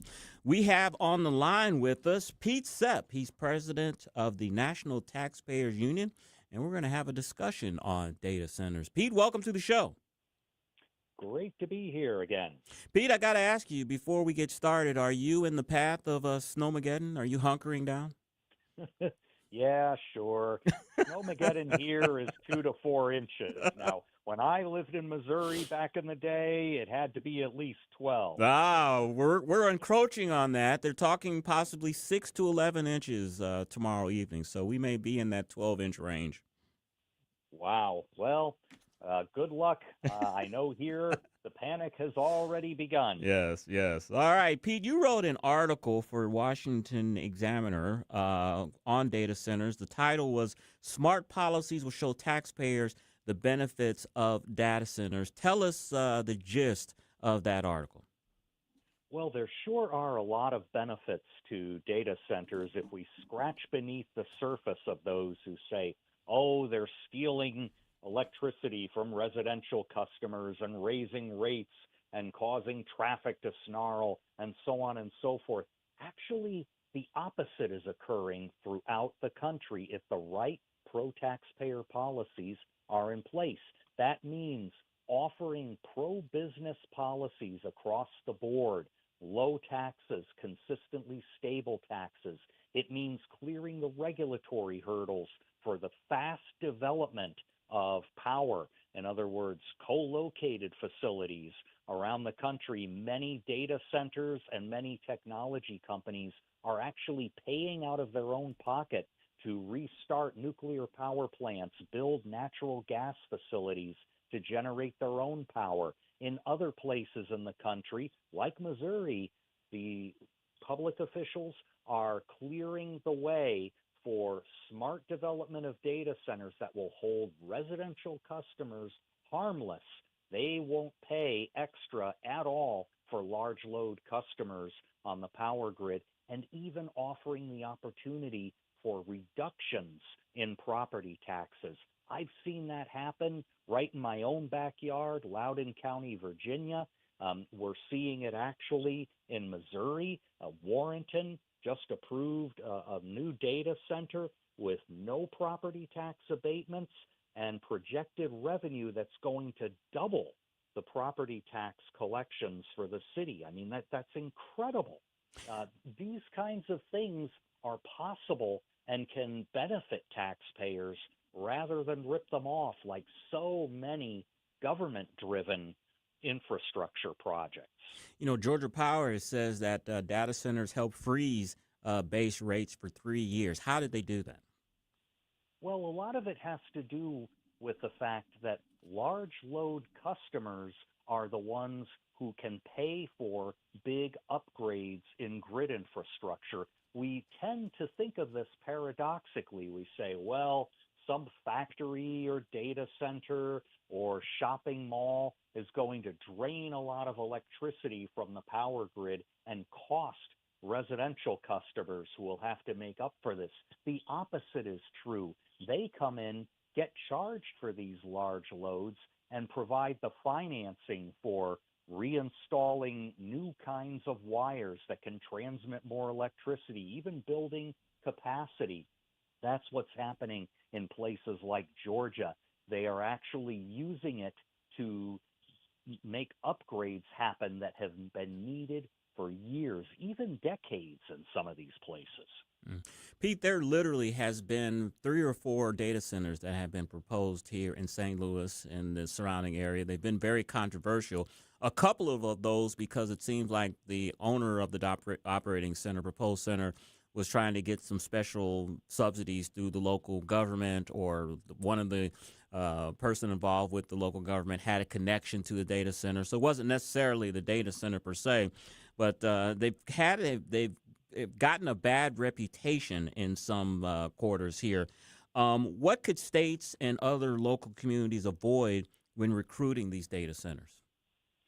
I think one of the first things to avoid is special deals courtesy of local taxpayers to build new roads to the data centers. You also have to watch out for very narrowly designed tax breaks or abatements. What you need is a pro-business policy that welcomes all kinds of high-tech businesses and even low-tech ones. That means, for example, treating investment in plants and equipment the same and allowing businesses to write those off on their corporate taxes fully and immediately. We just went through this debate at the federal level about full and immediate expensing. If you have that at the state level and couple to the federal tax code, that automatically says to businesses, we're going to treat you the same, but we're also going to treat you equitably over the long term. You can count on a stable and moderate tax burden. That's really what a lot of these data centers want. They also want, of course, speed. You've got to be able to deliver energy and power grid upgrades fast. The entities themselves, the data centers, are willing to pay for that, but in many cases, the permitting process for building a new plant or adding to the grid infrastructure can take years. We got to measure this in months going forward. Unfortunately, Missouri is doing just that with the Public Service Commission approving these large load protections. That was a result of that bill that the governor signed last year, SB 4. Pete, who should be on the hook for I'm sorry, much of today's energy price pressure is really about data centers versus aging infrastructure, bad forecasts, and premature plant closures. How much of that is regarding that? Yeah, there's plenty of various factors going on here. I mean, we have to add the fact that there were renewable portfolio standards put into place to generate what's called clean energy. Well, in many cases, nuclear power plants, for example, the Callaway facility in Missouri, were deliberately excluded from those federal and state clean energy mandates. And so there was panic about the fact that coal facilities, even natural gas facilities that have been generating reliable electricity, had to be shut down in favor of wind and solar. Well, I think we're taking a more pragmatic attitude now, realizing that nuclear energy can and should be part of the mix. We may very well see an additional plant coming to Missouri. This is happening also in Ohio, in Pennsylvania. 3 Mile Island's reactor is being restarted with private money from Microsoft. Pacific Gas and Electric is seeing this kind of upgrade going on as well. And I think what you need is a balance between natural gas and solar and nuclear, hydro. Again, the Public Service Commission and SB 4 are really implementing a forward-looking plan for Missouri. They're calling it watt for watt. In other words, if you take wattage out, you've got to put wattage into service. And I think that's a very smart approach. You don't just shut down power plants and then say, well, we'll worry about the load later. No, you've got to do that as you close them down. You know, Missouri is just pre-flighting itself for its economy to take off between this and the governor's plan to responsibly begin drawing down the income tax at the state level. These are fantastic policy tools that are really going to position the state well. Speaking with Pete Sepp, president of the National Taxpayers Union. Pete, you pointed out in your article the irony that AI, which is powered by data centers, is now helping fix grid bottlenecks. How significant is that?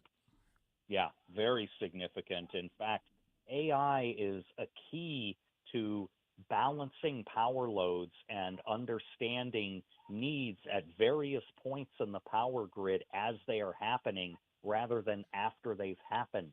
And so what AI does is take your existing capacity and allocate it more efficiently on a real-time basis. An excellent piece of technology. Also, you have things like advanced transmission technologies, better power lines, better capacitors. Many of these things could provide 50 to 100% more power than conventional lines and capacitors, but there's not a lot of incentives for grid operators and utilities to put them in place because they don't get to keep any of the proceeds, the savings of costs. So there's legislation both at the federal level and in many states to kind of change that equation so that they have an incentive to implement these technologies. Pete, we know that Elon Musk is involved with Tesla, rockets, X, of course. I read an interesting article in the Wall Street Journal last week that he wants to put data centers in space, that is the future of data centers. The sun is always shining in space, so it'll have a everlasting energy source. The only issue is what to do with that heat that those data centers create, and it's hard to dissipate that heat in space. How soon along should we see something like that? Is this 10 years, 15 years, or is this a few years down the line when they can perfect that technology? I would not be surprised if we started seeing space-based data centers within the decade. I think that Mr. Musk and others have a lot of interesting plans to develop these centers. And of course, if they're automated, you have a lot more freedom to do things versus a crude data center, or versus one that might just get visited every once in a while by a crew for basic maintenance and upkeep.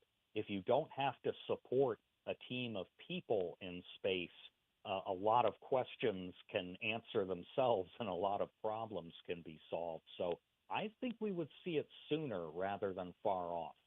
And Pete, before we let you go, what's the one myth about data centers and electricity costs you want to kill here today? That somehow data centers raise costs for taxpayers. This is why National Taxpayers Union is involved. We have a tremendous opportunity to let the private sector develop data centers, develop their own power to pay for it, reform grids and upgrade grids thanks to large load customers, and enact protections like the Public Service Commission just did that will ensure residential customers aren't footing the bill for any of this. This can be a win-win-win situation for customers, for taxpayers, and for businesses. Missouri is starting to lead the way here, and instead of California, Virginia, and Texas being the biggest data center states, Missouri is going to start climbing to the top of that list. Oh, we would definitely like to see that. That is Pete Sepp, president of the National Taxpayers Union on Data Centers. Pete, give us the web address if people want to learn more information. Visit us at NTU, our initials for National Taxpayers Union, NTU.org. And Pete, thank you so much for your time, and hope you don't get too much snow where you're at, and look forward to speaking with you again on this important issue that's not going away anytime soon. It'll be a pleasure. All right. 5:42 on the Tim Jones and Chris Arps show, and coming up, we're going to tell you which movie has earned 16 Oscar nominations, topping the previous record of 14. Ethan, do you have any thoughts on what that movie is? Man, Are you a movie guy? I'm not really a movie guy. Last year, I guess? Yes. No, I had no clue. All right. Well, I'll clue you in when we come back on the Tim Jones and Chris Arps show on 101.9 94.1 News Talk STL.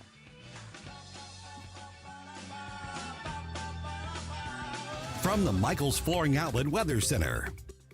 I'm First Alert 4 Chief Meteorologist Steve Templeton. First Alert weather days for cold and, yes, snow. Low down to 3, wind chill of -10 tonight, 11 for the high Saturday. Snow's going to fight dry air, but start sometime late morning into the early afternoon. So think after 9 a.m. through the afternoon. This is light snow. It may not be too impressive, but it'll stick on frozen ground, maybe 1 to 2 inches through the middle of the evening. Saturday night, Sunday morning through noon on Sunday, the biggest push of snow, probably 6 inches just from that push or more. A low of 10 and a high of 16 on Sunday as the snow tapers off in the afternoon with snow totals around 7 to 11 inches in St. Louis. That's the latest from the First Alert 4 Weather Center. I'm Chief Meteorologist Steve Templeton. The Vic Porcelli Show. We'll hear some of the comments from Jack Smith. If you remember, I originally said I don't like his face, and I was right. With Commander Connors Friday at 9:25. Weekday mornings at 9 on News Talk STL. Winter is definitely here. If Old Man Winter is wrecking all kinds of carnage on your homestead or at your business regarding trees or shrubs or anything else that you've got outdoors, then I've got the one-stop shop for you. If you need something because of this rough winter weather we've had, or if you just want to get ready for spring, Hanson's Tree Service. Yep, they're your one-stop shop. Chad Hanson and the gang, they'll take care of you no matter where you are in eastern Missouri, or now they've expanded their services to the Lake of the Ozarks region as well. HansonsTree.com is where you can find all things Hanson's Tree Service related. That's HansonsTree.com. Emergency service line right at the top left-hand side of the page. Hope you don't need them during these rough winter days and weeks and months, but if you do, they're there for you. HansonsTree.com, that emergency service line right there on the left-hand side. That's also the business line during regular business hours. They do tree care, and they do so much more. Grinding and land clearing, green waste recycling. They got this awesome organic mulch. No job too big or too small. During these winter months, they're offering 10% off all tree services for News Talk STL listeners. So make sure you mention that you heard them on News Talk STL when you get a hold of Hanson's. Remember, anywhere, eastern Missouri region, and now also servicing the Lake of the Ozarks as well. One-stop shop for all your tree care needs and more. HansonsTree.com. That's HansonsTree.com. I've got Dr. Michael Lewis here, West Point graduate, physician, and retired Army colonel. Is considered the world's leading expert on the use of omega-3s for traumatic brain injury and concussions. Stuart Tomp brings over 30 years of experience in the supplement industry, brought $1 billion of products to the market, and has appeared in over 6,000 media interviews worldwide, and travels internationally and teaches on health. Stuart Tomp here, and I've come across the biggest breakthrough in personalized nutrition I've seen in 25 years. Dr. Lewis here. For the first time, we can measure cellular and gut health. So you can start testing and stop guessing and make decisions based on real data. I'm working with world-class scientists and physicians, and what they're doing is changing everything. You can message me at elizabeth@statmedicalllc.com. That is elizabeth@statmedicalllc.com. I'm Dr. TJ, owner of the Institute of Natural Health, co-owner of Optimal Nutraceuticals, and the host of Wellness One. Wellness One is designed to cut through the nonsense and provide you common-sense science-based information regarding health and wellness. On the show, we discuss topics like thyroid health, gut health, hormone optimization, and many others. Our show airs Saturdays at 10 a.m. and 2 p.m. and Sundays at 11 a.m. and 3 p.m. right here on Newstalk STL. And you can visit us at inhstl.com. That's inhstl.com. Hey, it's Susie Moore. If new flooring makes you think hassle, think again, because Michael's Flooring is changing the game. For over 30 years, Michael's has been locally owned and trusted for quality, variety, and amazing service. Whether it's carpet, hardwood, laminate, luxury vinyl, or ceramic tile, their expert team makes installing new floors exciting, not stressful. That's why customers keep coming back. Visit Michael's Flooring at St. Peter's, Starting Prairie, Creve Coeur, or online at igotfloored.com. That's igotfloored.com.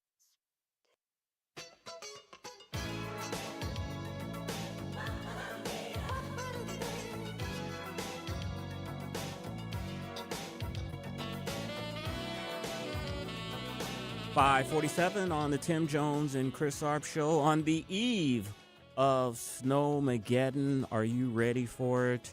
I'm reading here that over a dozen governors have declared a state of emergency. Thousands of flights have already been canceled. This snowstorm should affect more than 150 million people. State of emergency has been declared in Alabama, Arkansas, Georgia, Kansas, Kentucky, Louisiana, Maryland, Mississippi, Missouri, New York, North Carolina, South Carolina, Tennessee, Texas, Virginia, and Washington, D.C. So we're going to have a huge storm today, but as Tim and I were talking when he was on earlier, it'll be 34 degrees on Tuesday, and it probably all will melt away. Hope that you have done your French toast shopping, got your eggs, milk, and bread.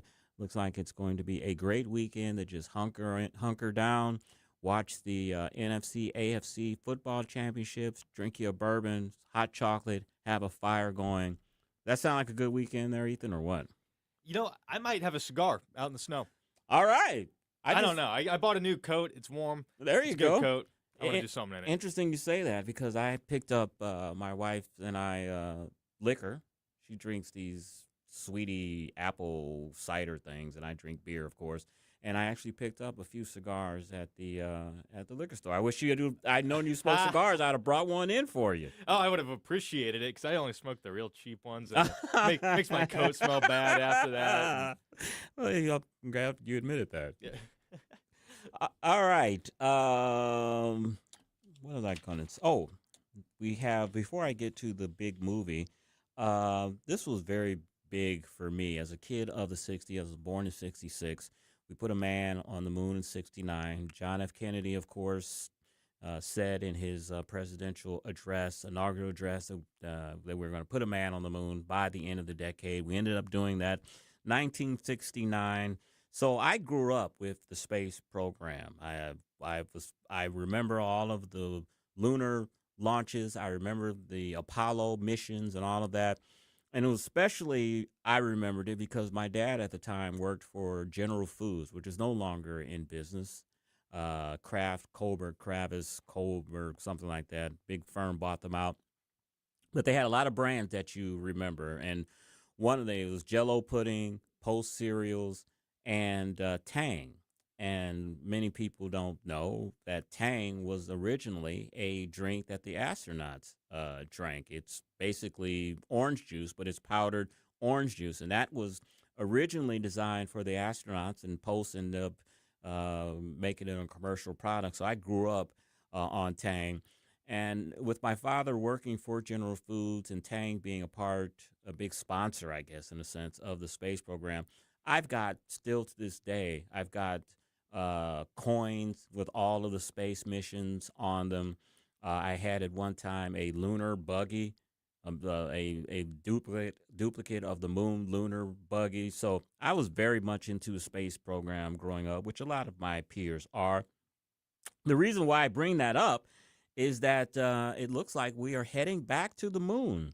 A NASA rocket set to carry humans into lunar orbit for the first time in over 50 years is awaiting launch from Florida's Kennedy Space Center. The 10-day Artemis 2 mission will see U.S. astronauts Reed Weissman, Victor Glover, and Christina Koch, plus Canadian Jerry Hansen, fly around the moon and back.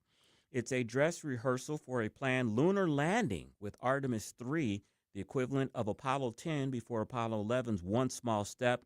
The launch window is February 6th. So the United States man is heading back to the moon. I know that's not a big deal for you, Ethan, since all the technology we have, but as a kid who grew up in the 70s and watching these space programs and the United States not having been on the moon in 50 years, to me, this is kind of a big deal.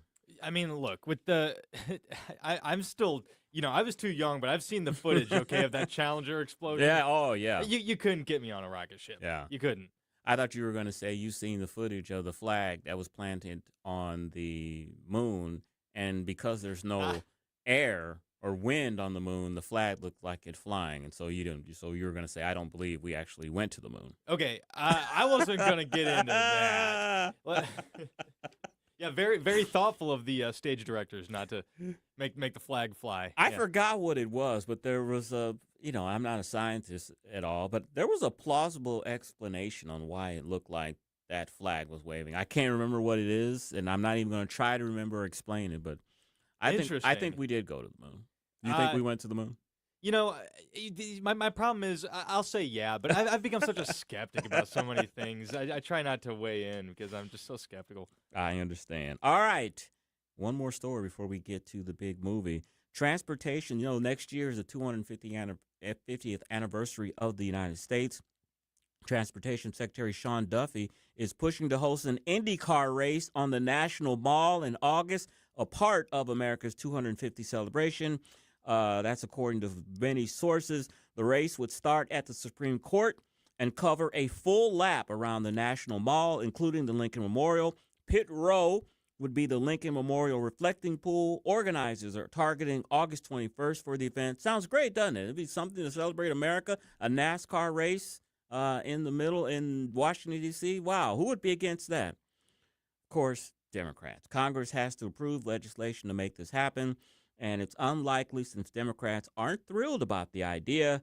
They say that they would just place a strain on the U.S. Capitol Police and area roads. Plus, Democrats have said that if Republicans haven't been helpful to them during the budget fights, why should they assist Republicans with this if the GOP hasn't refused to hang any plaque honoring the victims of the January 6th Capitol riot? So the Democrats are going to play politics with America's birthday. Instead of having an Indy race in Washington, D.C., the first time something like this has ever happened, let's celebrate America, the Democrats want to play politics. I think this is shameful. In my opinion, they should put their problems they have with the Republican Party behind them and celebrate America and come together. This doesn't put any more strain on the Capitol Police than having an inauguration when a new president comes into town, and they have to have security for that. So Democrats are poo-pooing this idea, and I think that is absolutely horrible. All right. Drum roll. I wish we had a drum roll here. We played that. The movie Sinners. Ethan, Sinners has earned 16 Oscar nominations. It's Ryan Coogler. I guess he's the director of that. You remember that movie? I think that's the movie with who's the guy that plays Apollo Creed's son? Michael B. Jordan. Oh, really? That's the black horror movie where they're vampires. You remember that movie? No, I don't. No, I'm not familiar, actually. See, this is when we need Joey. I'm not trying to dog you out. Hey, listen. Yeah, the movie, man, I am not. I've not even heard of this movie. No, yeah, it's the movie with Michael B. Jordan, and it's a horror movie, and I think they're vampires. I'm not so sure. Joey has been urging me to go see this movie. Oh. But he said that it was going to get nominated for Best Picture. I can't wait to talk to him next week, and I'm going to ask him, did you know that it was going to receive the record for the most nominations of 16? I'm sure he'll have a whole lot to talk to about that. Be very curious. Yeah, he'll know. Well, it's interesting because okay, so I'm looking at this came out in April of last year, so it's almost been out for a year, right? Yeah. Now is the first time I'm hearing about it. Really? So you get this kind of I guess You're not a movie. You're like me. I don't go to the movies. The only movies I watch are on Netflix and at home. I'm just not a movie guy. There just haven't been, more than anything, there hasn't been movies that make me want to I got to go see that. I want to go to the movie theater. So now's the excuse for us to watch this one, yeah, right? Because it's getting all this additional press. It's probably on Netflix. We'll just look it up. It's got to pay by now, or right? I have to pay for it on Amazon or something. It's got to be, and I'm only willing to pay up to $4 on Amazon, okay? Because when they make you rent those movies, $3.99, that's as high as I'll go. All right, not be any higher than that. A frugal man, I love that. Women will love that, I think. Do they like high spenders or frugal men? Frugal men. It's better to say frugal instead of cheap. Yeah, well, you said it. Instead of cheap. All right, so Sinners, 16 Oscar nominations. I think it'll probably one of the movies I'll go see. We'll ask Joey next week when he comes back to put odds on it. Will it win Best Picture? And we'll get his thoughts on should this movie received 16 nominations. All right, Ethan, thank you for filling in this week. You did a fine job as always, my friend. I appreciate it. I'll miss you. I miss you too. I miss you too. Coming up, of course, is Larry Connors USA. His story behind the story, U.S. Army spread toxic chemicals over St. Louis. You won't want to miss that coming up next at 6 on Larry Connors USA. You've been listening to the Tim Jones and Chris Arps Show on 101.9, 94.1 News Talk STL. Drive safe, have a great weekend, and enjoy Snowmageddon.